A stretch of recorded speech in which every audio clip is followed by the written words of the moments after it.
those two variables, and we're going to start with fiscal expansion. We're going to examine only one tool of fiscal policy. So what happens if government spending increases? In order to assess that, we need to calculate the derivative, first, of the equilibrium level of income with respect to government spending. And look, in this case, the way we were written this equation is extremely easy because we see the fraction up front, simply the coefficient on G0.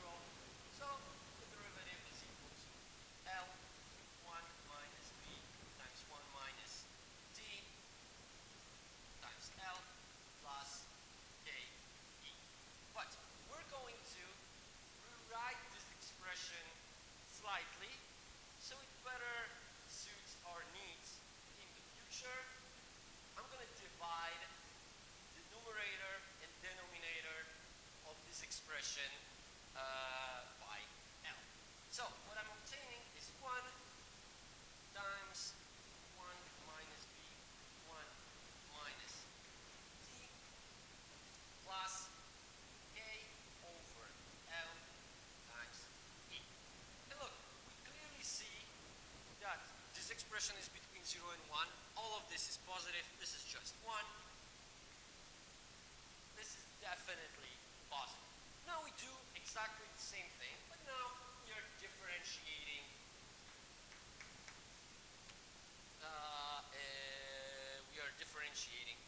the interest rate with respect to government spending. And look, again, the fraction is just the coefficient on G0, so we obtain this is K times 1 minus B times 1 minus D L plus K E. And look, this time we will leave it the way it is. We clearly see that this expression here is positive, this is positive, positive, positive. Everything here is positive. What does it tell us? That fiscal expansion has two consequences. It increases the level of income by this much and increases interest rate by this much. Okay, how would we see it on a graph? Well, from macroeconomics, you know, when government spending is increasing, IS curve shifts to the right. But remember, there is a very nice mathematical trick to prove that this is actually what's going to happen. It actually involves calculating differentials, but in a very clever way. If somebody comes up with how to do it, please write me in the comment section. So, but what we see here that as IS moves to the right, equilibrium level of GDP increases and equilibrium interest rate increases as well. But look, the question is, how is this all happening? Because look, this expression that you see over here looks very similar to the close economy multiplier in a national income model. Because look, if we would have only this part and not this, we would have just a multiplier from the national income model. But there appears this part over here that creates some additional effect. But look, this effect clearly diminishes the value of multiplier. Why? Because look, now we are dividing by a bigger number. So let's examine what is actually happening over here when government increases spending. Look, so if government increases the level of spending, then aggregated expenditures in the economy clearly go up. And when aggregated expenditures are going up, this causes equilibrium level of GDP to go up. To go up as well. So look, this part that you see over here is actually nothing more than impact of fiscal expansion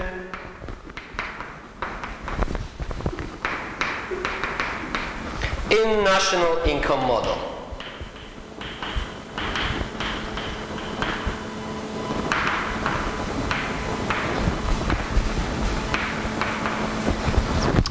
But look, now that we've introduced money market, something more is going to happen. Because look, if income is going up, we see that money demand must go up, because money demand is a function of income. When money demand goes up, while interest rate stays exactly at the same level, when money supply stays exactly at the same level, interest rate needs to go up. When interest rate goes up, we know that investment go down. When investment go down, aggregated expenditures are going down. When aggregated expenditures are going down, GDP is going down. Look, this is the effect of the fact that we've introduced a money market into our model. This effect that you see over here is something that you heard about in your macroeconomics class, and it's called crowding out effect. So, when government increases spending, this causes investment to go down. There are different channels, different possible channels through which this can happen, but this is all we need for now, because this is the only channel we can establish within this very simple model. Now look, how would we see it on the graph? Look, you can think about it in this way, that if we didn't have any feedback from money market, GDP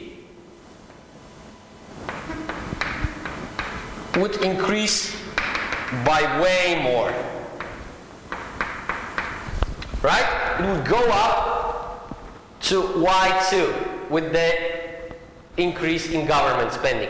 But due to the crowding out effect, due to the fact that higher government expenditures it causes higher interest rate, part of this GDP increase was mitigated, and as a result we have higher interest rate and lower level of GDP than we would obtain in a national income model. Still, GDP increases, but not by this much. And look, so where can we see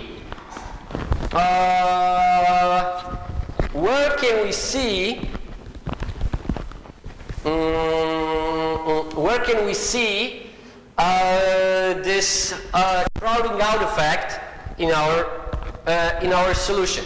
Look, we just look at this from the side of GDP, so we clearly see that the crowding out effect must be associated with this expression. So look, here we see that this expression is made out of two components. E is the sensitivity of investment to changes in interest rate. The more sensitive the investment are to changes in interest rate, the higher is the impact of increased interest rate. But let's focus on the second expression, because I think we've seen it somewhere already. Look, K over L is nothing more than the slope of LM.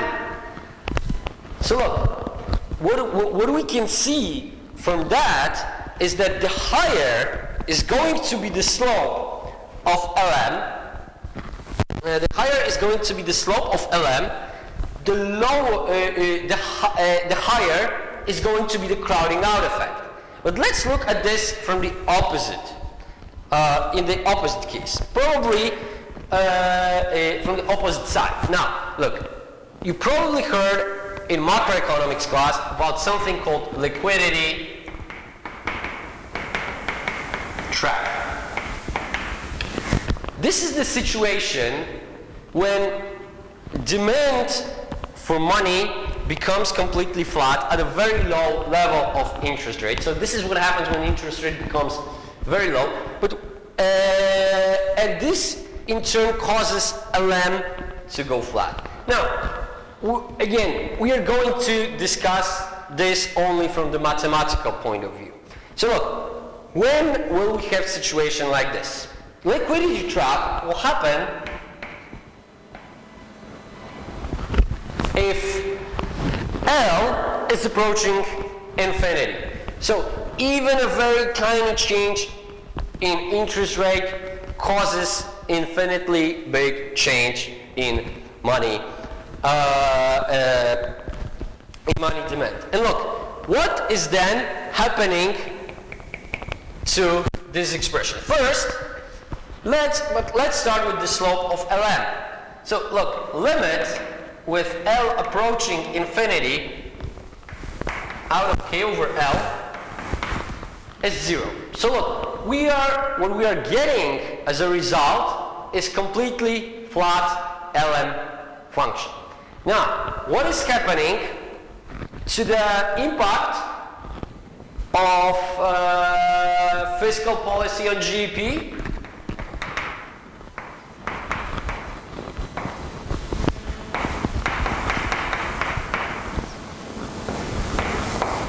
Look, we see that as L goes into infinity, this expression goes to 0. So, what we are obtaining is simple Keynesian multiplier from the national income model. And finally, what is happening to the impact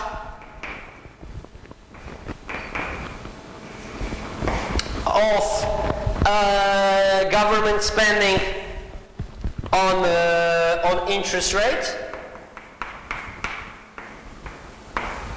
Well, we see here that we will be dividing by a bigger and bigger number. So again, it goes to 0. Look, how would we see this type of situation on the graph? This would be the case where we have completely flat LM curve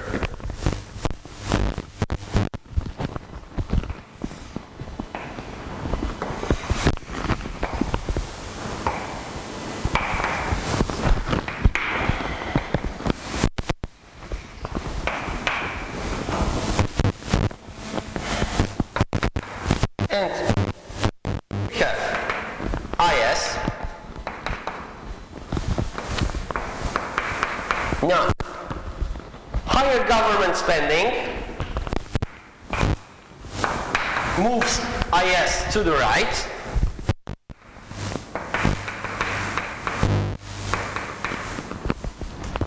And what do we see? We move along completely flat LM curve. So the only thing that happens is the GDP increases with no change in the interest rate whatsoever. Okay, so now let's move to monetary policy.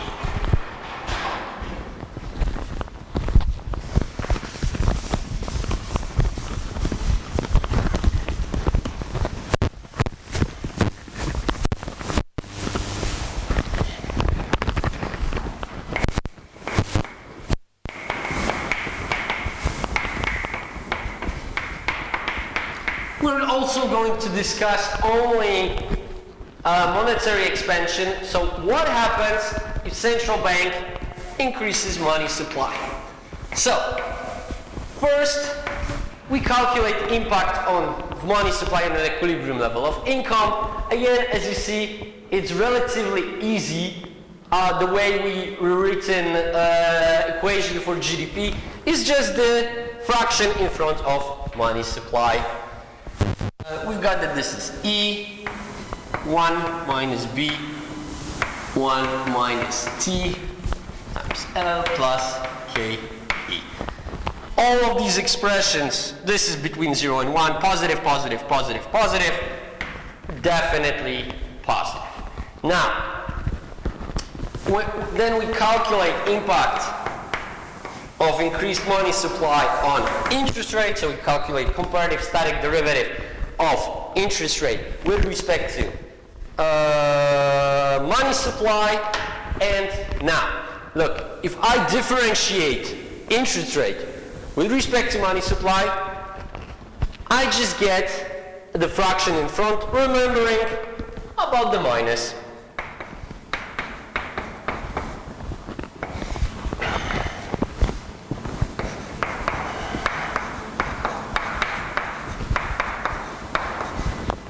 And now, between 0 and 1, positive, positive, positive, minus up front, we can be sure that this is negative. Okay, let's see the effects of money, increased money supply on the graph.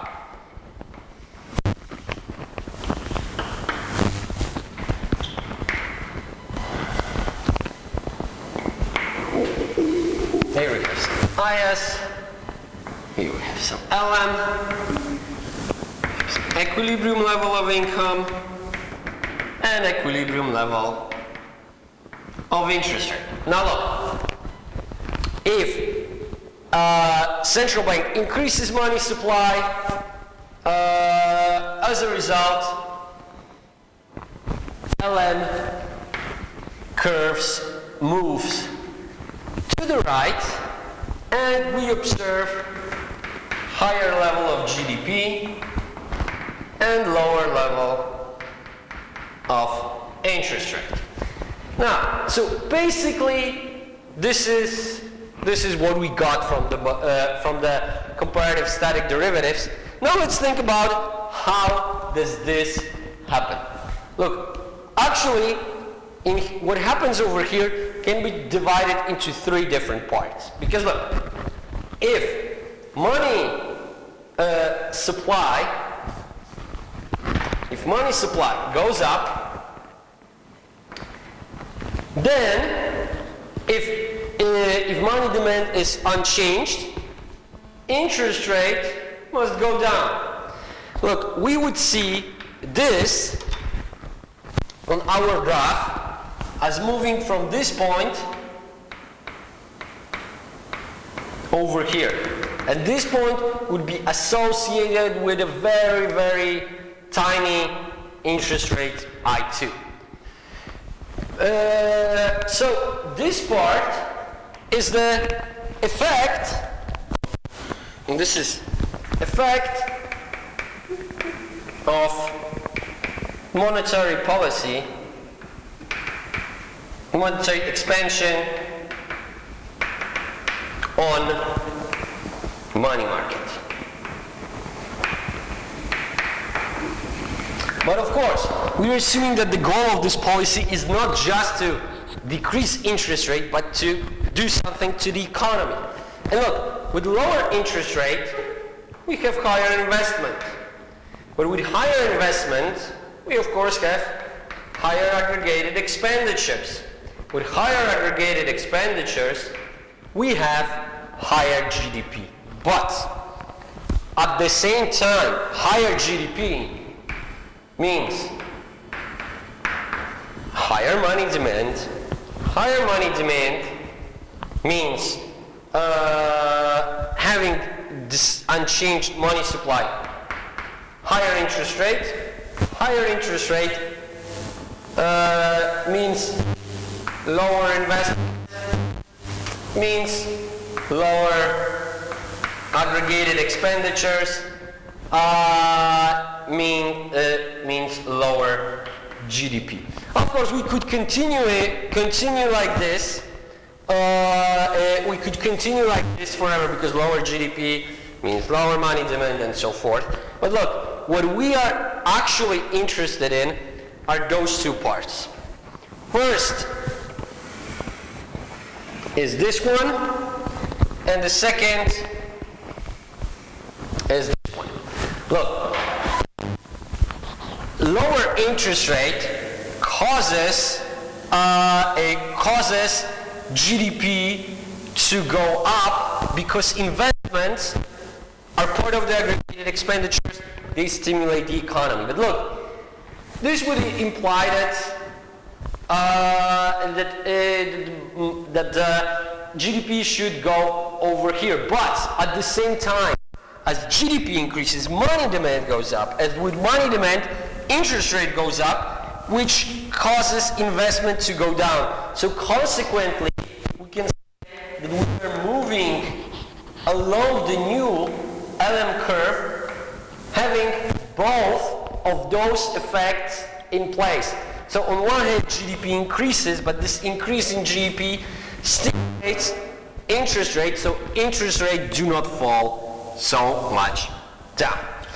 Okay, and this is everything you need to know about fiscal and monetary policy in the closed economy. In the next episode, we're going to open the economy. Thank you.